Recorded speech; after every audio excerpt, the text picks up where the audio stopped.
pwede talaga tayong kumita, hindi lang sa TikTok. Yung ating video dito sa TikTok, pwede talaga nating dalhin yan doon sa FB, sa YouTube, sa Instagram. At pagkatapos, lagyan natin ng link mula dito sa TikTok.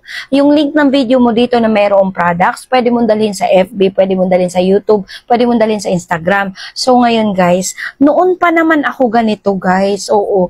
Noong kakasimula ko pa lang sa pag-affiliate dito sa TikTok, ganun ang ginagawa ko guys. Kasi bago pa man ako maging affiliate dito sa TikTok, ay affiliate na ako sa Kumobi. Yes, ang dala po namin doon ay yung Shopee at saka Lazada. So ngayon siya guys, pwede nating gawin yun. Pwede nating mag-cross-posting ang tawag doon. Tapos yung link galing dito sa TikTok. Lahat sila mapupunta dito sa TikTok kapag kinlik po nila yung link na yon. So, pwede nating ilagay yung link ng video natin na mayroong products. So, ganun siya guys. Dati-dati pa talaga ako gumagawa ng ganun. Kaya naman, kumikita na ako sa video ko sa YouTube, kumikita pa ako sa video ko sa product link. O diba, doble-doble. Pagkatapos, sa FB naman, kumikita ka lang sa video mo, kumikita ka pa sa link. O, diba? Lahat yan sila, pasok yan sila sa TikTok. Pumupunta lahat yan sila sa TikTok. Lalo na sa YouTube ko, guys. Ang dami-daming mga nagtatanong, uy, saan mabibili? Paano bumili? Saan yung link niyan? So, ayan. Sa YouTube, guys, legit yung mga bumibili. Kasi pumupunta talaga sila sa TikTok. Magme-message pa yan sila sa akin. Sis, nakita ko yung video mo sa YouTube. Tapos pumunta ako dito sa TikTok. Kaya ngayon nagme-message ako kasi bumili ako. So, ayan siya guys.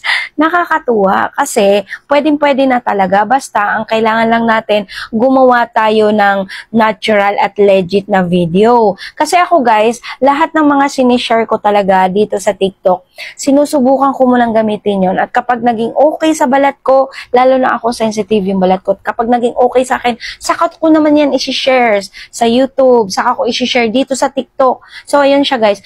Minsan ay luka-luka lang ako, lukarit lang ako mag-share-share. Pero guys, totoo po yung lahat ng sinasabi ko. Kaso lang minsan, parang sa tingin nyo, hindi ako seryoso. Guys, kung hindi ako seryoso, hindi ako kikita ng ganito. Oo, kung hindi ako seryoso. Dahil po yun sa aking YouTube, kumikita din ako sa YouTube ko. At kumikita din ako mula doon sa FB ko. Pero guys, yung video ko sa FB, hindi ako kumikita or sumasahod sa FB ko dahil may pagkakamali ako sa FB ko, kaya hindi ako sumasahod sa FB. Kumikita ako doon kapag bumibili sila sa video link ko. Kaso lang guys, sa FB ko, marami akong viral videos. Kaya, yung mga viral videos ko, legit na pumupunta talaga sila dito sa TikTok shop ko. Pumupunta talaga sila dito sa TikTok ko at bumibili sila. Kaya guys, sipagan nyo lang paggagawa ng video at cross-posting. So, pero kulelat ako sa Instagram ko. Maganda sa YouTube at FB.